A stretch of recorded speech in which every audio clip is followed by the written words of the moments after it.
us about the item number. Was it a dream come true? How important was it that you broke down that process for us, the viewer? Yeah, I mean, I guess the motivation to make this program in the first place is because I have secret, and I'm now old enough to be able to say this out loud, always harboured a desire to do that. To dance. Who hasn't, right? You grow up watching these films and, you know, like everybody, Helen and Hema and Madhuri and all these amazing actresses, when they do those song and dance numbers, that's what kind of sticks with you forever. So it really was, and it was off the back of Strictly. It was after doing Strictly, I thought, it's time to go and make something about Bollywood. It's time for me to break Bollywood. And that actually was put together by Chris. I mean, the brains of the operation is Chris and Kruti, the choreographer, and the two of you together. And it was our guy Glenn who shot it. Yep. And so actually, Chris is the one who can.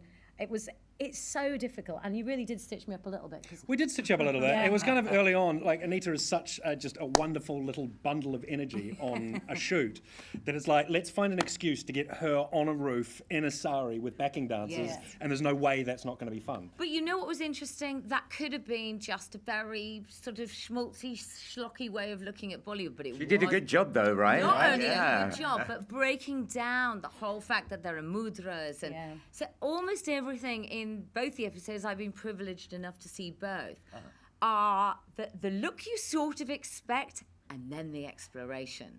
Oh, that was really important because I think, especially for BBC Two, and if you're going to make a two-part, I think it'd be too simplistic to just make a programme that goes, here's Bollywood, and also just to presume that the audience know anything about it. But if you are going to tell them, particularly for our audience, really explain what this is about, because I mean, that's something I've understood. You can't just go, this is an item number and it's all about entertainment, because it's ancient and the culture and the all the hand gestures, all of that is so important to kind of explain to the audience why these Bollywood films are the way they are and the song and dance numbers are the way and they the are. importance to a British Asian community. Yeah. So for you growing up, you did, as you expressed, you grew up with these actors and actresses and with these movies.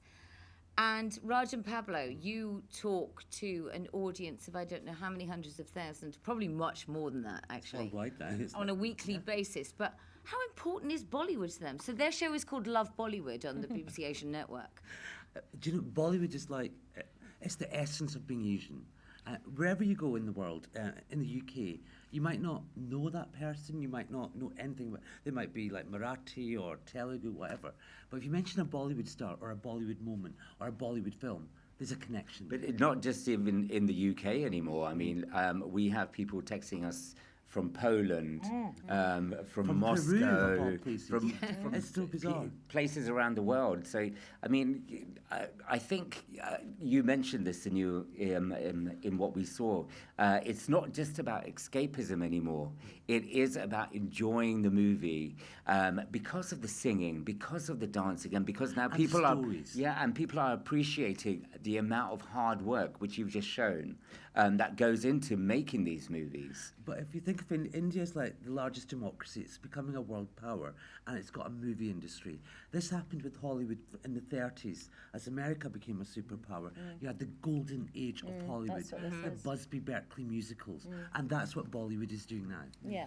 So for the new generation of British Asians here, or people who appreciate Bollywood anywhere, do you think this is a connection with home? So this is what is really interesting, where people, and you're right, and it's not just about people across India. This is Asian subcontinent. You know, you talk about the connection. It really is about being Asian. Whether you're from Pakistan, Sri Lanka, Bangladesh, India, or indeed across the world, everyone can sing their favourite Bollywood songs. But there is now a generation of, particularly here in Britain, British Asians, who have no connection to India. Some of them have never set foot in India, and their access point is often Bollywood. They might speak the language at home, they might eat the food, but they'll watch these Bollywood movies. So actually, this documentary has been made to kind of explain to not just an audience that have no idea what Bollywood movies are, but also to a British Asian audience who take them at face value, and to make them see what modern India is all about, that is around, which is actually bears little resemblance to what the movies are showing them. Absolutely, I was going to agree with you. I think it's gone it's grassroots levels here. So that generation, I mean, you know, who didn't kind of watch Bollywood movies on TV when they first started, etc., etc. when they watch this documentary, they're going to understand not only a connection with, say, India, but with the film industry in terms of how it provides jobs for individuals, how important it is for the economy. Yeah. I think what you've done has extended further. But how important was the spot boy, Chris? Spot boys are brilliant. It's just an extraordinary phenomenon of a spot boy. The moment a spot boy is like a runner, I guess, that we would have here, who provide chai. And this was because I've obviously come at this from a different place from everyone else, so I knew nothing about Bollywood beyond a few movies I'd seen on international flights, and I was coming at it with fresh eyes. And I think we kind of worked well together because you obviously had this huge kind of background and knowledge. I didn't. So I'm constantly saying to Anita, this is extraordinary. And you're like, what's a spot boy? It's not a big deal. Every time they broke, 12 spot boys would pop out of nowhere. And of course, it's just try everywhere you move. You can't. And the star has his own spot boy. What was He's the got a most special umbrella guy. Did you see that? Yeah, for your shade. Not literally throwing shade in the way we look at it. What was the most surprising thing to you coming to a whole new culture of filmmaking and to look at it from the point of view, if you're taking this out to a BBC Two audience and hopefully beyond, so what was it important for you to capture? What was really interesting for me, when I went out on the recce, there was a moment where I kind of got Bollywood for the first time. When we were in the cinema, we were recceing that opening scene with Anita in the cinema, 1,000 people. Yeah. And up until that point, I just known it. It's singing, dancing, it's bright, it's sort of over the top. Yeah. And you realise that actually these films sort of exist in a context. And you sit there in this room, 1,000 people going bananas, screaming, dancing in their seats, all this, and it just sort of makes more sense because it's consumed in a way that I think our films aren't in our cinemas here. And I was literally standing there with goosebumps because we had sort of been snuck in the front. We had 1,000 people screaming at us. And that was a moment that it was like, it's more than just these big, bright films that you think you know. It's everything that goes behind it, and it's how society consumes it and how important it is. It's more than just Hollywood and a big economic machine. Yeah. As you say, it reflects society. It challenges more and more. It challenges society. Episode 2, we get into way beyond the masala films, the singing, dancing around a bush, but films that look at, drug abuse and the role of women and Sanitary pads. Toilets. Toilets. Yeah. All those things. So, Anita, when you conceived the series and I was really so delighted that in your first piece of voiceover, you absolutely clarify India makes maybe 1,000 films of the but only 300 are Bollywood, but the whole of India is film mad. Every point of this is accurate. But what did you know that you had a journey from one episode that was going to be masala and behind the scenes, and the next would go a little bit more, I think certainly more journalistic in some ways? I think in my head, no, because the kind of the format and the structure is definitely like Chris is the mastermind. Right. But in my head, when I went to the BBC and said, listen, I want to make a programme about Bollywood, I was, and absolutely, for me, this was about explaining to an audience what this film industry is all about, but also why it's so important to talk about it right now, and absolutely to change what I've always witnessed, especially in the last few years I've been going to India, this rapidly changing society and a young generation who are globalized, outward-looking, who live lives where, and they're telling their story. And there's this big kind of like very liberal film industry, if you like, and a deeply conservative Indian society. And the tug of war, which we experienced when we were there. I mean, this is the other thing you've got to remember. Like, you watch this, and it's all put together brilliantly by Chris. How hard it was just to get access to all those sets. Absolutely. Welcome to our world. Yes, exactly. I mean, really miraculous access on so many levels. So, give us That's Sarah, the producer. Sarah was on the phone for Sarah. 2 months trying to. She went native. She was there for 2 months. Well cracked. I mean, yes, we've been on. Well, we've been to Mumbai together. And I was married to a Bollywood star. I know a little bit about this, to say the least.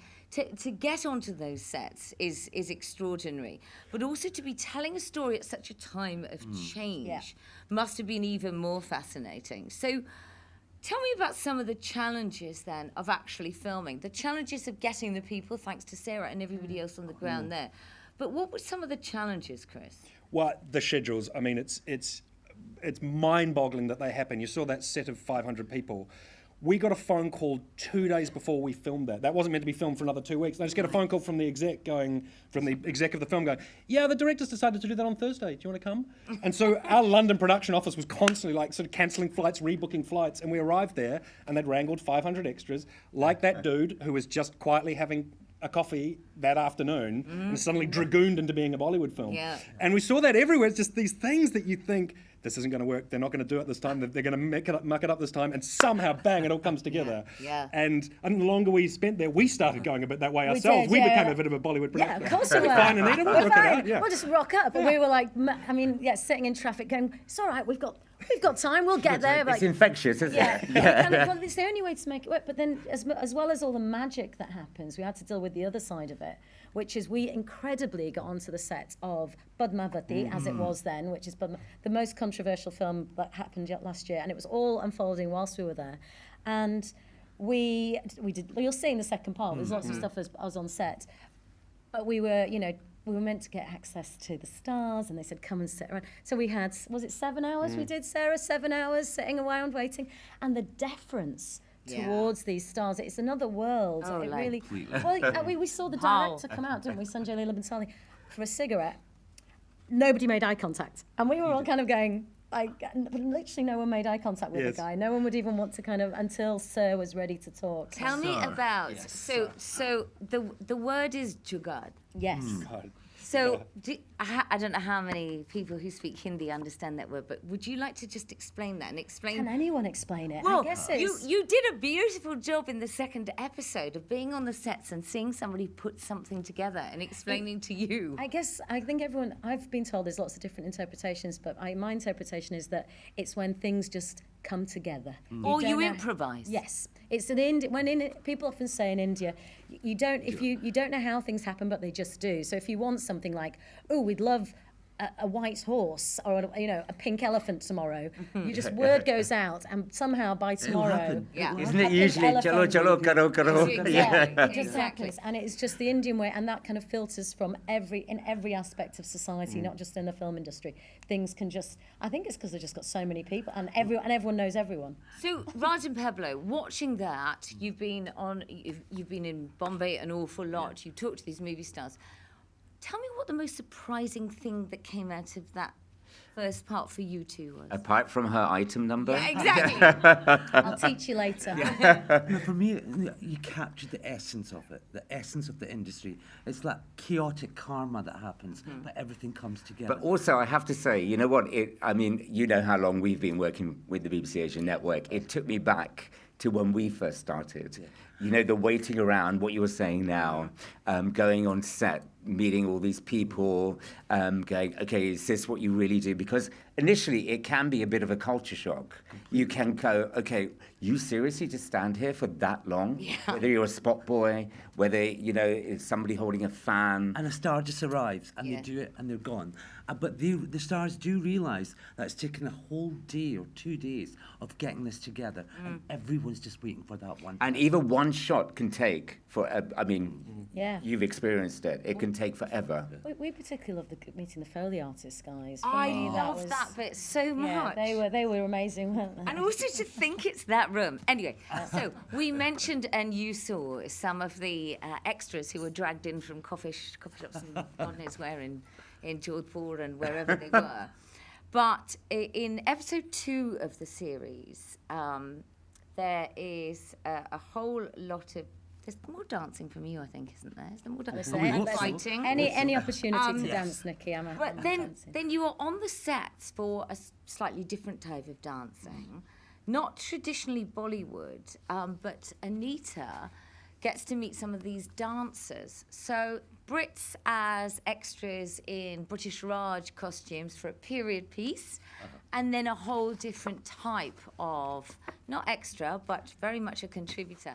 Tell us about visiting that set and talking to those artists. Yeah, I mean, we kind of, again, want to show what modern India is all about. So as well as having these classic boy meets girl, very Indian sets and films, they also have these modern films that are for a younger generation, an urban audience, if you like.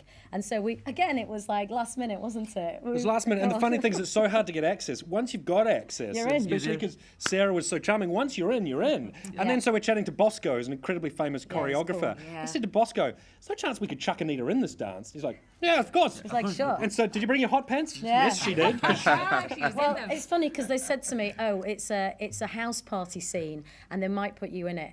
And I just instantly knew it's going to involve hot pants because, like every Bollywood house party scene, they're all in hot pants. Anita was like, these I've got days. them in my bag. Funnily enough, I've come prepared. And so they chucked me in it. And yeah, to have that many, I was surprised. That was surprising for me. I knew they've always had Western dancers come, and there's a big connection, especially Russian women would dance a lot. Exactly. But Yeah. to see that many, and they're not just girls who are there chancing it, they're professionally trained dancers who are earning a living and having a It's career. people out there. that have been trained from here Yeah. that now are going to Bombay. That's I have to say, but wages are really good.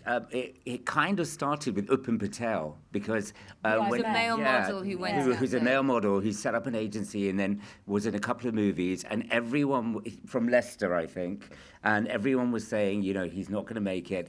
And yes, he hasn't made it that big, but he's done a movie with Ranbir Kapoor, Katrina Kaif, and I think we forget how difficult it was during that time for anybody But who it's wasn't. still difficult. This is the point. I think there's a lot. Yeah. Tell me about these. So traditionally, a white woman in a Bollywood movie played 6 roles: the rape victim, no matter how you fitted into the plot; CIA agent, gangster's mall, foreign returned BV's girlfriend who messes up. All negative. All negative. Are these all the roles you've had, Nick? Yes, they are. I have played them all.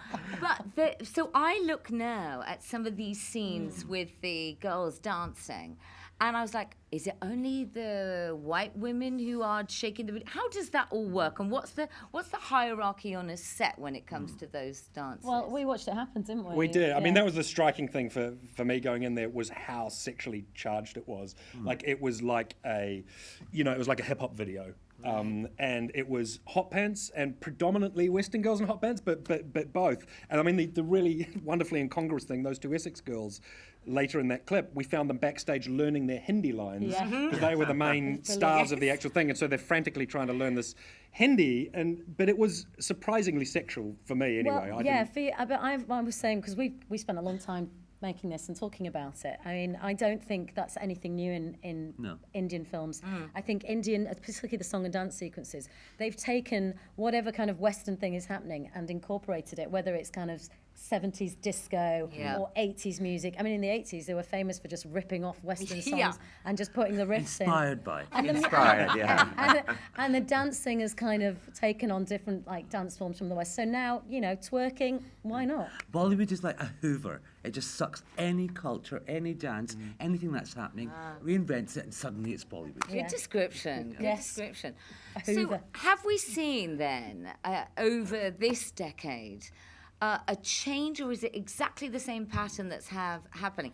Borrowing from the West, but an incorporation into the traditional Bollywood sort of formulaic film? No, I mean, hopefully in episode 2 you'll see. There's a huge change now, and absolutely it's a reflection of where India is right now. As I think, I agree with you. I think economically, I mean, I hate to say this, but when Brexit comes in, all that kind of stuff, there are big things that are going to happen with India, and in terms of its economy.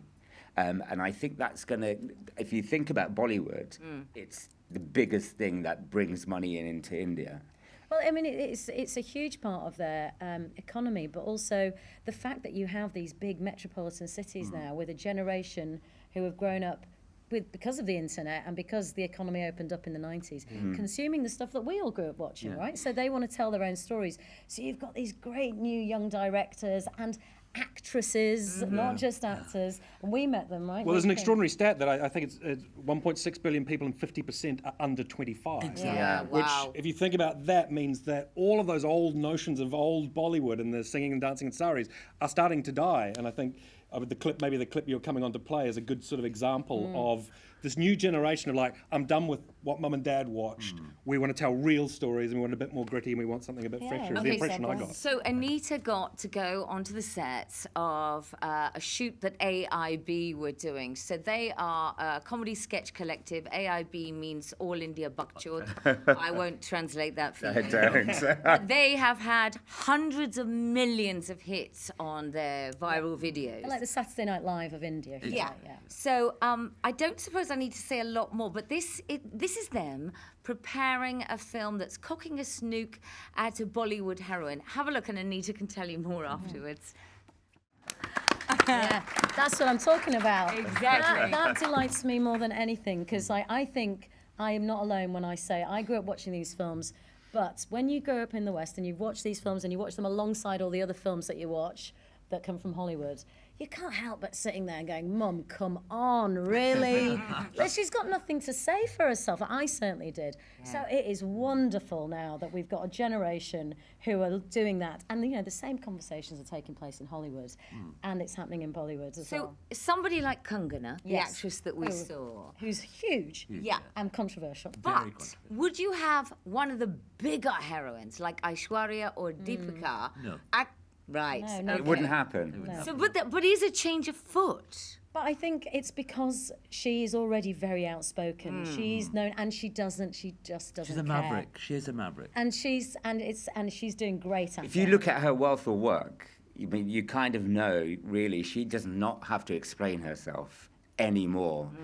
She struggled really badly when she first started. Everyone wrote her off. And then Queen came along, and she had a massive hit. And then after that, she was quite vocal about Standing a up lot for of the herself men and that... being a woman, Yeah. and the men that had abused her within the industry, and she was the first. So is there, in the same way that we are seeing a Me Too movement in Hollywood, in the Indian film industries, is it happening? Did Not you really. get a sense Well, of it? I didn't get a sense of it at all. Actually, I got a sense. It's what I feel we've known about India yeah. for a long time. I'm kind of. And Nikki, you've probably had your experiences. I've had my, things. And what you did, there's an amazing, incredible. It was a jaw drop moment for me when we met the two girls, who one was from Australia, one's from Britain, and they are trying to make it as actresses out there, not getting very far, unfortunately. And they said, and I'm sort of chatting about them, and they went. We asked them about the casting couch, and they said, "Oh, before we even get to see the director, the producer will phone us and say, are you willing to compromise?" And That's I the just. word. That is Yeah. Code word, almost, code right? word. Yeah. I mean, and they just said it to me as if like, well, everyone knows that's the, and I'm like, really? I mean, we've got like post-Weinstein movement, Me Too movement happening in Hollywood, and yet India. So I would hope that it's going to happen, but I think it's a much harder. But you know what I think's making a difference is with people like Priyanka Chopra putting her foot down and making a bigger name for herself. Outside. It's kind of not engendering fear, but saying, you can't treat me like this. But you need the Deepikas, you need the big actresses to kind of go with. That's what you need for the movement to happen. So can't where just do you see Bollywood in 15 years? If you go back and do this, actually, let's just say 10 winning an years. Oscar, come Yes. on. Not that they need it, not that they need validation from the West at all. But do you see the women, do you see a Yes. big star, a female star being able to do what Kangana is doing now? I think the way it will change is the big stars, the actresses, and the way they will find their voice is that they will have more choice about the roles that they play and the films that they do. I think for a long time, Bollywood and the directors, the writers, everyone, it's all been kind of certain sorts of man who have done it. And it's been, now you've got young women writing scripts. Yeah, real young directors who've been to film school. You've got Anurag Kashyap's of the world. You've got these great, Things are changing. who want to, and rounded storylines with female characters at the heart of it. Behind the scenes too, it Yeah. felt like an exciting time to be there. We met the makeup artist. Yes, yes. So That's so good, isn't it, that bit? yeah, so it was illegal for women to apply makeup until 2014, which is staggering. And we met one of the women who sort of joined a lawsuit and took it to the Supreme Court and got it overturned. But that was, that's only 3 years ago. So it feels like it's in the middle of a big change. Completely, and you've only got to look at. Sorry to interrupt, because like at Sacred Games, which has just come out on Yes, Netflix, yeah. and Lust Stories again, which is out on Netflix. Zoya Akhtar, who's directed them. There's some great women behind the scenes, and the fact that now the West and Netflix in particular trying to crack this Indian market. Yeah. I think that is going to change it beyond recognition. I think it's only fair to say actresses like Sridevi, Vidya Balan, who've carried films just on their own shoulders without that whole we need a It's all hero about the box involved. Yeah. I think that's where it's going to head. Kangana's now the younger generation who's setting the trend, and I think it's going to be empowerment for women, But rightly you talk so. about Hollywood, but Yes. don't forget, like, Bollywood is now buying into Hollywood. Like, Reliance are buying all the Hollywood studios. So there Reliance will be are a big Indian company. Yeah. So Yeah. there's going to be a big sea change in the sense of production as well. So in the same way that Hollywood studios make a China version for everything, you think that the Indian market will be big enough? Yeah. Yeah. What did you just- I was just going to think, because I was just thinking, because it's always been Indian cinema doing remakes of Hollywood movies Yeah. or like classics. I said like Bollywood is very Shakespeare because the stories, the family sagas, all that. But Yeah. they've done Romeo and Juliet, Kiamat Se Kiamat, that great version. Omkara, which was Othello, which Yes. is phenomenal. And Hollywood often take kind of great bits further east. Like The Departed was a remake of Internal Affairs. Yeah, Thank yes. you. Look at my husband because he's like Mr. Action. But wouldn't it be incredible if Hollywood did a remake of a Bollywood movie? Now that's what I'd quite like to see. Bollywood movies remain formulaic, however, Yeah, they and that's do. what a family relies on. And the idea is that you can take granny and granddaughter and nobody will be offended. I hope that changes. There we go. Come on. There we go. We did it quite well. The makeup artist was brilliant, wasn't she? So, like we said, there's no women were able to work as makeup artists in the India. It's like unfathomable for us to really kind of get our heads around, but they weren't. So there was a big campaign, a big push. They took it to the High Courts and they challenged it and they won. So we talked to a remarkable young makeup artist about that. And I guess when we speak to the young women, the sad thing is, I didn't get a sense that there is a big movement happening. We know that there have been horrendous rape cases that have made, international media and big news stories, and we all know people who are doing great work out there. But I didn't get a sense that there is a big movement yet. I'm still waiting for there to be some kind of cohesive Me Too movement that goes to India. The only positive that I find, and that is happening all over the world that I saw, is that you have more young women working in the industry who are empowered within themselves, who are challenging stereotypes, who are not kind of putting up with the bullshit of the men. Sorry, it's okay, it's not on. It's not on the BBC. It's not on air. It's not on the BBC.